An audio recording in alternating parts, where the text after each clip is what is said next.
Hey guys, I'm back again. Thought I'd go over some of the stuff I picked up from the flea market recently. Some of these items will be getting their own separate videos later on. First up are these plastic vernier calipers. But look, they say Mitutoyo on them. They have the little thumb wheel thingy, and a lock lever so you can lock it in place. For cheap plastic calipers, these are actually pretty nice. On the back it says they were made in Switzerland. I got 2 of these for $5. I'll probably keep one in the house and one in the shop here.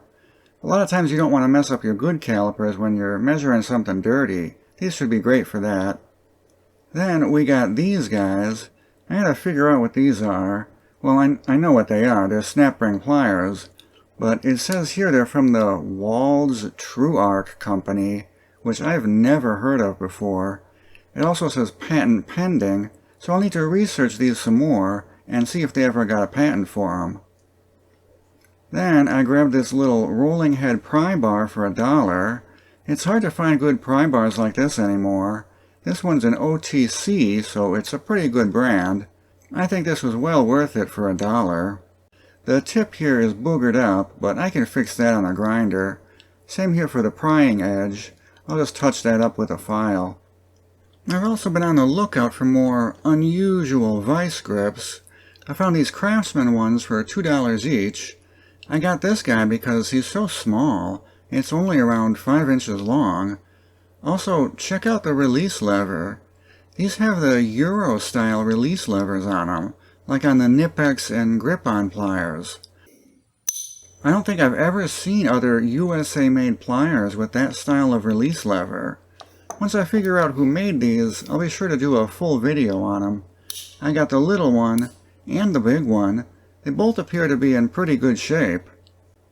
Now this next thing I probably should not have got. It's just a beat-up pop riveter. I don't really need another one of those. But I got it because of how narrow the head is over here. It's barely bigger than the width of the insert adapter.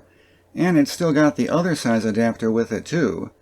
I don't know if I'll find a use for it, but it was only a couple of bucks, so I grabbed it. Next up are these binoculars. These are just cheap Bushnells. I don't normally buy stuff like this, but that white color caught my eye, and they were only $2. But also check this out. It says Champion, World's #1 Seller. The metal tag is bent up a little, but I think I can flatten it back out. These must have been some promotional type item for Champion spark plugs. It also says on the front here that they were made in British Hong Kong, so they gotta be pretty old. The next item I might have overpaid a little for. I got this for $10, but it came with those snap ring pliers. It's a really small 1/4-inch drive torque wrench, and on the side here it says Navy Calibration Program. So I don't know if this was used by the actual US Navy, or maybe there's a company out there called Navy Calibrations or something, but I thought that was cool, and I don't have a short torque wrench like this. It's made by Sturtevant, so it should be pretty good quality. Then we got this spotlight with a magnetic base. I'm hoping I can put a modern LED bulb in there. It's got a switch on the back for both high and low beam, so if I'm lucky it's just using an off-the-shelf motorcycle headlight bulb or something. We'll see. It just has a standard 12-volt car plug on the other end. And then we got the big boy. This is the world's most heavy-duty can crusher. Nah, actually it's some kind of hydraulic clamp. Yeah, it's called the Power Packer. If I can get this thing running, it might be good for pressing in bearings and stuff. It has a small hydraulic ram at one end, and then there's a quick connector here to hook it up to a hydraulic pump. It's got a screw cap on it, so hopefully no dirt got inside. I'm hoping to hook this up to one of those hand-operated hydraulic ram kits. I don't like how those 2 bolts there appear to have been loosened up. Hopefully somebody didn't try to take it apart already and fail at fixing it. There is a part number on it, so maybe I can get a seal kit or something if I need to. This thing is a beast. The C-shaped part is all aluminum. I'm guessing it's forged, since I don't see any casting marks on it. These plate parts here are steel. It should make for a fun video for me to see if I can get this thing working again. I picked up some non-tool related stuff too. Picked up 5 of these APC UPS units for $2 each. These are only 350 volt amp units, so they're pretty low power.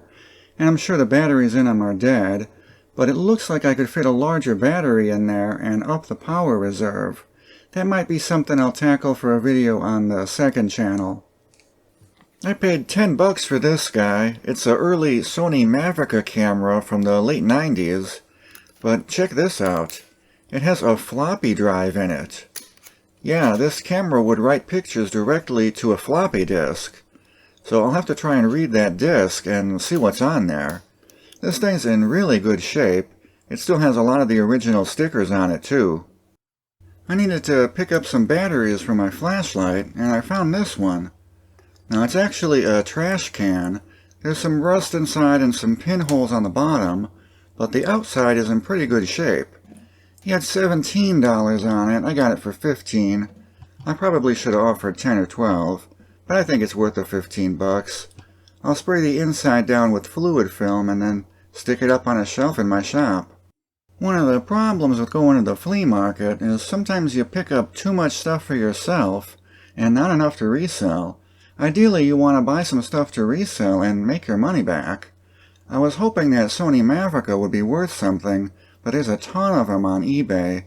It might only be worth $20 or $30. Those UPS units, I want to keep 2 for myself. They seem to go for $25 to $30 on eBay without the battery. Even without the battery, shipping is going to be a bear, so I'll be lucky to make $15 each on the ones that I'm going to sell. I'll probably get like 87 cents scrap value for the old batteries, since they're pretty small. So right now it looks like I'll be running a net loss of $33, but there is one more item I picked up that might save me. I snagged this Vivitar zoom lens for $5, and yeah, it's a Longboi. Now I have had bad luck selling camera lenses in the past. This one looks like it's in really excellent shape, but those camera guys can be pretty picky, and this one seems to vary pretty wildly in price. But even if I only get $50 for it, it's still going to pull me out of the red. Either way, I got some cool stuff to play around with in the shop, and some more content for future videos, so I think it was well worth it. Thanks everyone for watching. Let me know if you want to see more videos like this. I love hunting for unusual vintage tools and other unique items. Be sure to check out the other content on my channel if you haven't already. See you later. Bye.